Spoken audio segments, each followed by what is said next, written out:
Antero Henrique me plaît, mais finalement, c'est pas très étonnant. Il ne fait que un job que l'on a décrit pendant 2 ans, ou un peu plus, depuis le départ de Leonardo, et qui était divisé, un peu dilapidé, qui était fait en partie.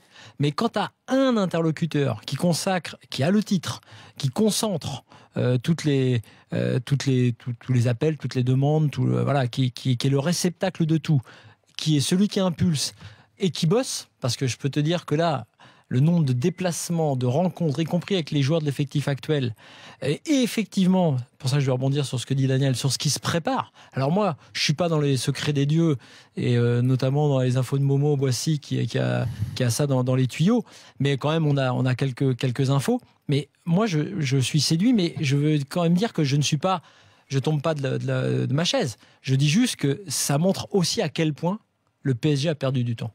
Et je vais prendre, pour commencer, avant de parler de l'équipe à venir, dont on peut rêver, de l'équipe et des dossiers qu'il a traités en arrivant. Tu prends le dossier Sirigu. Sirigu, en gros, encore une fois, avec des accords verbaux, avec Nasser El Khelaifi ou avec les anciens. C'était n'importe quoi. C'était genre, au fait, les gars, mais moi, attendez, ça se passe pas comme Monsieur Henrique, c'est pas ça. Moi, on m'a promis que, en gros, ma dernière année de salaire, on allait me la payer. Ah bah oui, mais non, ça, moi je sais pas ce qu'on vous a promis, monsieur Sirigu, mais nous ça va pas être comme ça. C'est vrai qu'on a plus besoin de vous, mais bon, il y a pas de raison qu'on vous file un chèque comme ça sans raison, donc non, ce sera pas comme ça. Ok, donc c'est pas comme ça. Sirigu s'en va et ça se règle pas exactement comme il voulait que ça se règle. Thiago Motta. Et en plus, c'est même mieux pour lui parce qu'il va à Torino, au Torino, ce qui est bien pour lui, alors qu'il s'est fait chier pendant 1 an au Sasuna à prendre des cartons tout le Thiago Motta, et on a vu l'agent de Thiago Motta que j'aime beaucoup et qui est très sympa, et c'est normal, il est dans son rôle, il veut faire, et il s'est un peu arrangé pareil avant pour avoir 1 an et être dans le staff.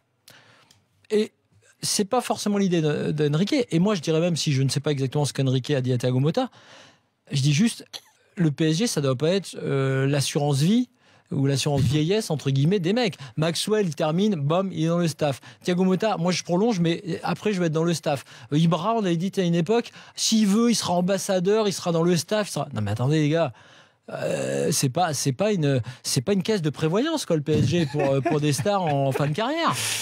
Et donc Antero Henrique il a dû dire Thiago Motta 1 an, pourquoi pas, mais derrière, en plus de le staff, moi je trouve qu'il gère non pas comme quelqu'un de dispendieux qui se dit tiens moi je suis avec le Qatar, je vais sortir le carnet de chèques, je vais leur ramener du monde, j'ai du réseau. Non, il a commencé par dire si on arrête la gestion, comme tu dis Pépère, là, genre tout le monde est content, tout le monde a des prolongations, tout le monde a des promesses, et toi tu feras là je suis qu'est-ce qui se passe en fait? Il ne fait rien d'autre. Là pour l'instant, là je parle pas d'un agent, je parle pas d'un DS, d'un directeur sportif, je parle presque d'un DRH.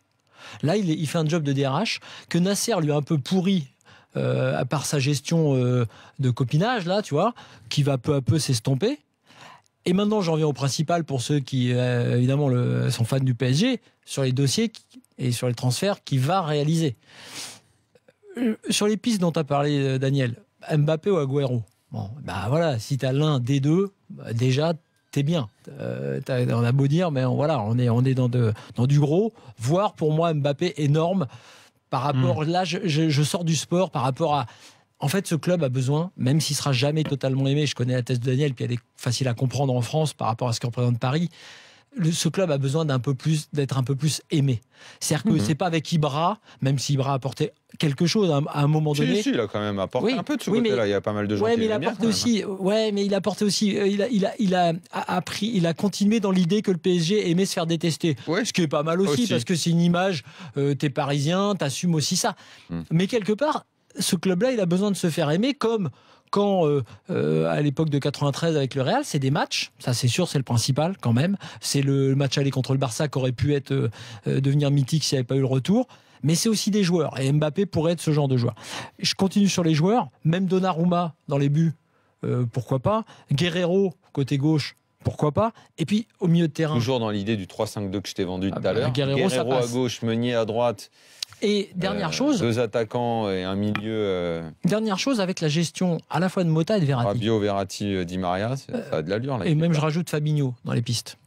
Parce que ça dépend comment tu joues. Petit Fabien peut être aussi piste dans un package avec Mbappé. Et dernière chose, ça change des choses sur la structure. Ça change des choses sur la structure. Tu remets l'église au centre du village, tu serres les vis. Ça change des choses sur les ambitions, parce que si tu as des joueurs comme ceux que je viens de citer, c'est le cas. Et tu changes des choses tactiquement. Je pensais même pas forcément tout de suite à la défense à 3, mais à ce milieu. Matuidi, Verratti, Mota, tu sais, ce truc un peu mythique du début. Matuidi risque de partir. Et ben voilà, justement. Et ben si Mota, ça se passe pas bien, et que Matuidi part, c'est pas gênant, parce que justement, le Rabiot qui piaffe, Rabiot, Verratti qui reste parce que tu lui serres la vis, et Fabinho peut-être, sauf si tu joues à 2 au milieu. Ben voilà, moi je trouve que oui, Antero Henrique fait du bon boulot. C'est normal parce qu'il aurait dû avoir ce genre de DS depuis quelques temps au PSG. Mais ça va peut-être porter ses fruits. Sauf qu'il y a un petit peu de retard quand même sur 2 ans là, que le PSG a pris.